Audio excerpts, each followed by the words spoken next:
Бүгүн кайненем экөөбүз олтуруп бир манты жасайлы дедик. Негизи апам экөөбүз бир ишти баштаганда бат эле бүтүрүп салабыз. Анткени эсибизден сөз чыгып, эски темалар козголуп, жаңы келин болуп келген кездерибизди эстеп, күлүп атып, сөз үстүндө ишибизди кантип бат бүткөнүн байкай калабыз.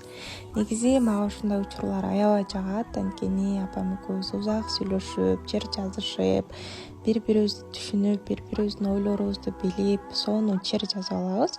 Негизи келиндерде болот эмеспи, бирөө менен олтуруп сүйлөшкүң келет. Ошондой учурда мен апам менен, кайненем менен сүйлөшүп, жеңилдеп чыр жазып аламын.